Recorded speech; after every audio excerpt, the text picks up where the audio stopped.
So as many of you know, Hayley and I recently moved to Roxborough Park from Denver for different reasons. You know, we like Denver a lot, but we wanted to get some peace, quiet, and had sold some real estate down in the Roxborough area and came across an opportunity and thought, oh my gosh, let's do it. We've lived here for 2 months, and we want to tell you what we love and what we don't love. There's really not much of that, except maybe some future plans. So come with us on a journey to Roxborough Park.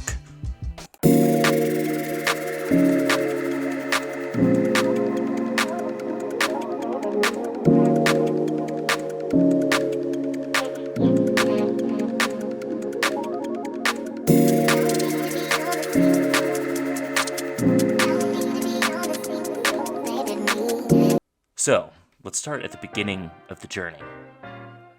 As you look out from Roxborough Park, which sits right behind the Dakota Hogback, this is the same hogback that Red Rock sits behind as well, if you've ever been there. You'll see that there are these amazing fountain red rock formations, which make up the landscape of this area.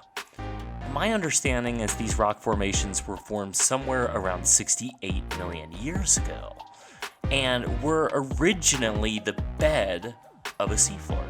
And if you look out from Roxborough Park, you can understand that way back, this area could have been underwater, which I think is really fascinating.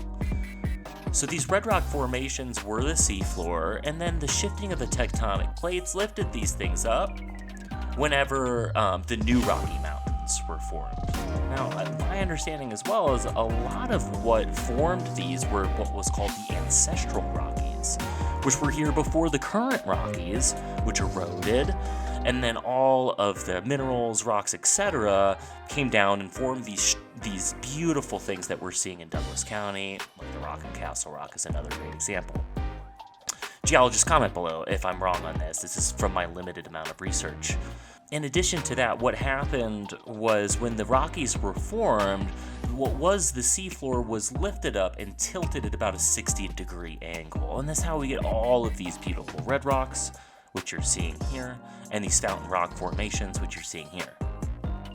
It doesn't come as a shocker that this area's geology attracted people for a very long time. We're at the end of the South Platte River, so one thing that you'll notice living in this area is elk follow a migration pattern. And that migration pattern is high up in the mountains when it's summer and it's hot here, and then they start traveling the South Platte River and they get all the way to the end of Waterton Canyon and they live there. There is some evidence to suggest that early human life followed these same patterns. They followed the seasons, and they ended up at Roxborough Park to storm out the winter. Now, this is because Roxborough Park has some pretty great weather, all things considered, for Colorado, and especially compared to up in the mountains. Roxborough Park, we were surprised, is actually in an oceanic climate, if you look on Wikipedia, and what that means is there's not an incredible amount of precipitation, and there's not an incredible amount of extreme weather. That means in the winter it doesn't get too cold. It does get cold, don't get me wrong. And in the summer it doesn't get too hot. That's one theory, is Native Americans followed this migration pattern very similar to what animals are followed today. There's some ancient trails that suggest that. Some of those even in Roxborough Park, which we're going to talk about in a little bit. Theory number 2 is natives lived here all year long. And they went from the side with the Dakota Hogback in the winter, which when you're hiking it in the winter, you see it significantly warmer than the side that my house is on, which is the foothills up by Carpenter Peak. Now, these foothills, they face east, so they don't get an incredible amount of sun, with the exception for in the morning. So it's cold on the side I'm on, it's warm on that Dakota Ridge Hogback side. So there are some theories that suggest that people could have lived here all year long and just gone from one side to the other. There certainly is enough wildlife in this area to sustain people, And upon doing some research, that wasn't the only food that people ate around here. There's plenty of fungus. There's this area of new tree bark that people would have gotten nutrients and eaten. There's also pine nuts, which were harvested readily, as well as seasonal food that would have been readily known to the natives that lived in this area. So there is an abundance of stuff for civilization here. And as you're walking around, you start to recognize this. Roxborough Park has private entrances into the state park, and on one of these private entrances you can walk your dogs. So I go on it quite frequently since it's one of the only trails that allows dogs in the state park. On this trail there is a cave that's just right on the backside of the Fountain Red Rock Formation, which you can see us walking through, and you get a real crystal clear idea how people could have lived here, could have braved the elements, and didn't really need to do much work because Mother Nature made structures for them. Comment below on, what you think. Do you think that they lived here all year? Do you think there was migration patterns? Could it have been different at different points in history? Archaeological evidence seems to point to both. Roxborough Park actually contains a ton of evidence of people living here before Western expansion. There was some surveys that were done in the late 70s, between 77 and 78. When I talked with the park ranger at Roxborough State Park, they said that there's been several more surveys done. They did tell me that they don't tell people, where these sites are, because then a lot of people will be trying to go to them, disrupt them, etc. So in order to preserve these sites, they've kept them kind of locked down. But what I do know is that there has been several of them that have demonstrated that there's been life here as early as the Archaic period, which was between 5500 and 3000 BCE. Now I want to talk more about Western expansion and this area becoming a place that people want to live, especially later in the 1800s as Denver becomes a place, Colorado becomes a territory, the Louisiana Purchase was done. So we really have to start there, which is when a bunch of people from the United States military came and they surveyed this place. People's names you'll recognize like Stephen Long, Frederick Hayden, Gunnison, etc. There's a lot of these folks that surveyed this land, split it up, and Frederick Hayden surveyed the area in the 1870s, and homesteaders in the 1880s called the area Washington Park, actually, because they thought one of these large outcrops resembled the profile of George Washington. And I guess I've seen this. I've got a little video of it here too. These rocks are kind of like a Rorschach, so I'm guessing to the early Americans this looked like their founding father, George Washington. Comment below if you think it looks like George or not. Maybe I'm just not imaginative enough. So in 1889, there was this guy, a bit of an entrepreneur of sorts. Not so different from the entrepreneurs that are trying to come into this area now, which we're going to talk about in a little bit. But Henry Percy came into this land, and he bought the land from a homesteader called Edward Mackenzie Griffith. He renamed this area Roxborough because he came from a place in Ireland that was similarly named, and this place reminded him of it. I'm guessing the place in Ireland had rocks too. I don't know. I've never been there. So in 1902, he formed the Roxborough Land Company. He began to buy more land with the goal of developing the area into a high-class resort. He never did it, but he made a cabin. It's quite humble. Percy was said to be someone that really admired the land, so he built quite a modest dwelling here that you see, but I think it's still a pretty nice house. I've lived there. And in addition to that, he built a couple wood structures where some famous people stayed, as well as some other folks, but some names that you're going to recognize in Denver, like Robert Spear, who was an old mayor, Benjamin Stapleton. So a lot of these people came to this area to get a break from Denver, which is a lot of how Roxborough Park became popular in the first place. Percy had these elaborate plans to turn Roxborough into a thriving 200-room hotel and resort that would have an electric tramway from one of Denver's south suburbs, Englewood, direct into the park. However, in 1918, it seems that Percy got out of Roxborough Park, took a trip to the city, and unfortunately got hit by a tram in 1918, and that's really when the idea of this resort died with him. I know a lot of Roxborough residents try to go to the city as seldom as possible. Maybe that's why. By 1920, the Percys were done with this place. They sold the land to the Helmer family, who had been ranching in this area for forever. And the area continued to be used for ranching really until the 70s, when it was sold to the state park. And the Colorado Parks and Wildlife now took over that 500 acres.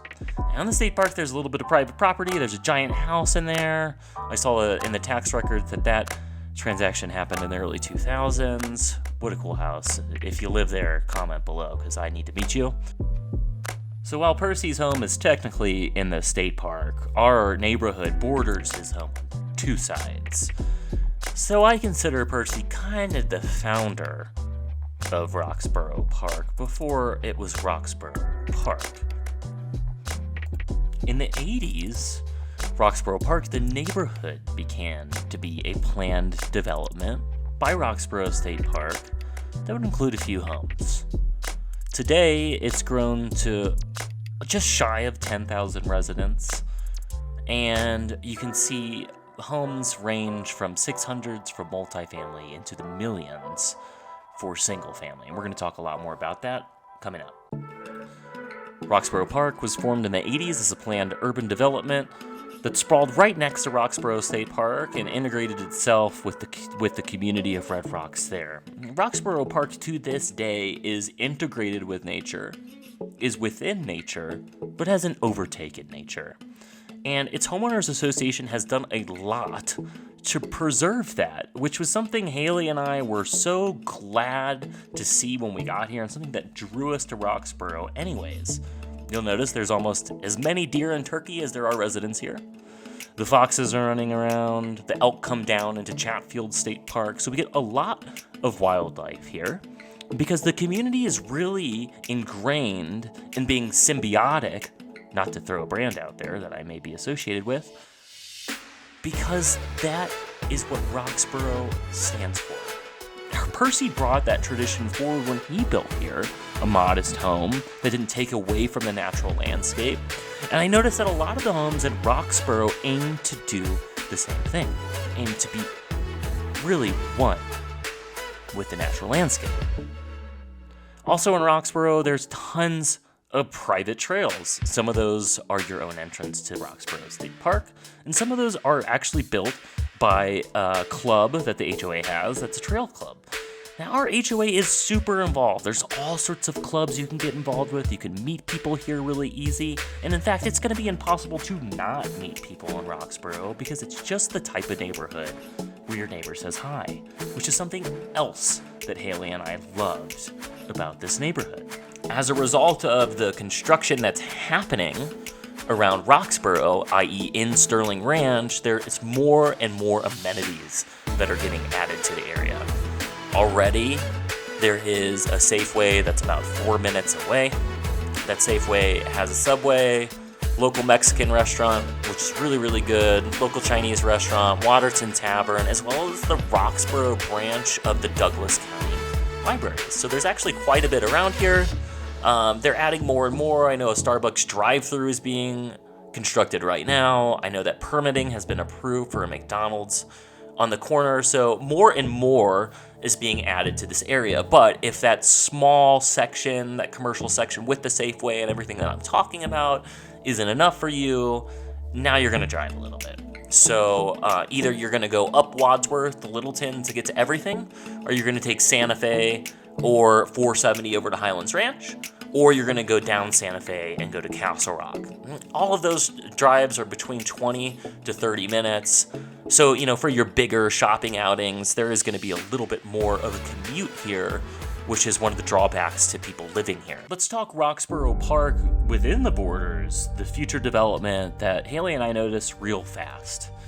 Because when you walk around on all of these beautiful trails in Roxborough, you'll notice in about 1 in 10 yards, there is a website advertised, saveourrocks.com. And what this was about, and still is about, is the neighbors coming up in arms about a private parcel in the middle of the Roxborough Park neighborhood that's trying to be rezoned to be commercial so a Nordic spa can be started just right in the middle of our neighborhood.